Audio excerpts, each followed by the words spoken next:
Hello friends, आप लोग कैसे हैं। उम्मीद करते हैं आप लोग ठीक होंगे, आप लोग हेल्दी होंगे। फिर से क्वेश्चन किया गया है, जो नॉर्मल सेल होते हैं और जो कैंसर वाले सेल होते हैं, इन दोनों में डिफरेंस क्या होता है। तो जो नॉर्मल सेल होते हैं उनके बारे में हम जानते हैं कि उनका एक डेफिनेट लाइफ स्पैन होता है और वो उनमें जो ग्रोथ होता है वो कंट्रोल्ड ग्रोथ होता है।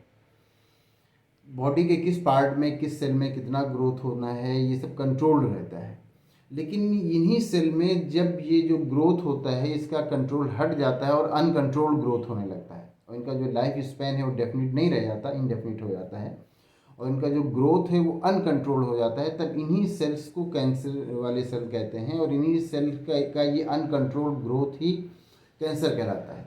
मतलब ये है कि जब ये किसी भी सेल का अनकंट्रोल्ड ग्रोथ होने लगेगा तो उस सेल से फिर एक ट्यूमर का फॉर्मेशन हो जाएगा जो कि कैंसर कहलाता है। तो एक नॉर्मल सेल और एक कैंसर वाले सेल में मेन डिफरेंस यही होता है कि नॉर्मल सेल में जो ग्रोथ होता है वो कंट्रोल्ड ग्रोथ रहता है और जो कैंसर वाले सेल होते हैं उनमें जो ग्रोथ होता है वो अनकंट्रोल्ड ग्रोथ होता है, उस पर कंट्रोल नहीं होता।